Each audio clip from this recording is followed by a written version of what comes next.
अस्सलाम वालेकुम नाज़रीन, मैं हूं शेख रहमत अली, आप देख रहे हैं क्राइम टुडे न्यूज।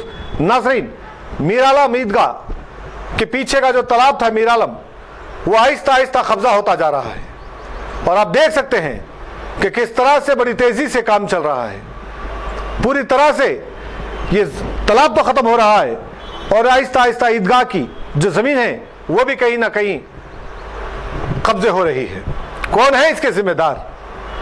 ऐसा ना हो कि दूसरा उस्मान नगर बन जाए मीरालम, क्योंकि हाल ही में हमने देखा है कि बारिश की वजह से कई लोग बेघर हो गए, कई लोगों की जान चले गई। ऐसे ही लोगों की वजह से जो तालाबों में प्लॉटिंग करते हैं और लोगों को बेचते हैं, और वो लोग भी होशियार हो जाए जो ऐसी जगहों पे जमीन लेते हैं, आगे चल के आपको परेशानी होगी।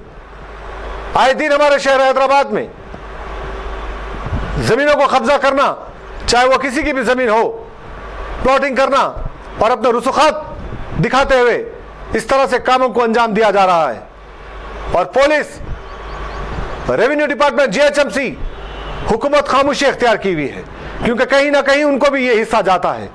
और जब बाद में कोई वारदात होती है, जैसे उस्मान नगर की हुई है, तब जाकर ये सारे लोग होश में आते हैं, लेकिन कार्रवाई किसी पे नहीं होती।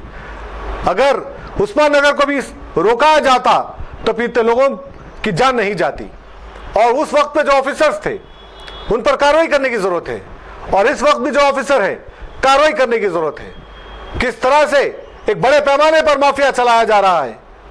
हमें ईदगाहों की जमीन को बचाने की जरूरत है, मसाजिदों की जमीन को बचाने की जरूरत है, औकाफ की जायदादों को बचाने की जरूरत है, तहफ्फुज करने की जरूरत है।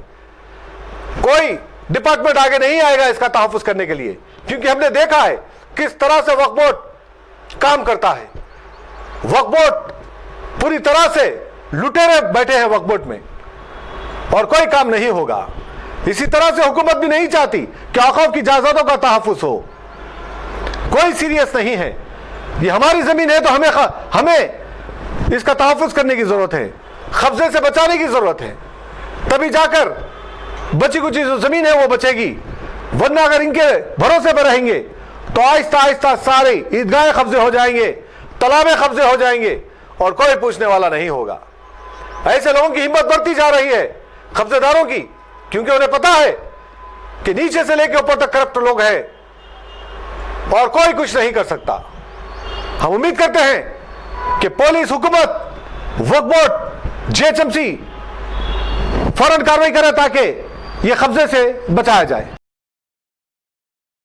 दुनिया भर में मशहूर चारमीनार और मोबाइल्स की दुनिया में मशहूर Cell World at Charminar. Mobile हो लेना तो सीधे सेल वर्ल्ड चले आना। हर ब्रांड के मोबाइल्स का branded showroom Cell World. Mobiles और ओरिजिनल मोबाइल एसेसरीज के लिए बरसों पुराना जाना पहचाना नाम सेल वर्ल्ड। बिल्कुल ही वाजिबी दाम और भरोसे के मोबाइल्स के लिए आपका अपना showroom Cell World. Think mobile, think Cell World. Opposite Charminar bus stand, Hyderabad. Cell world.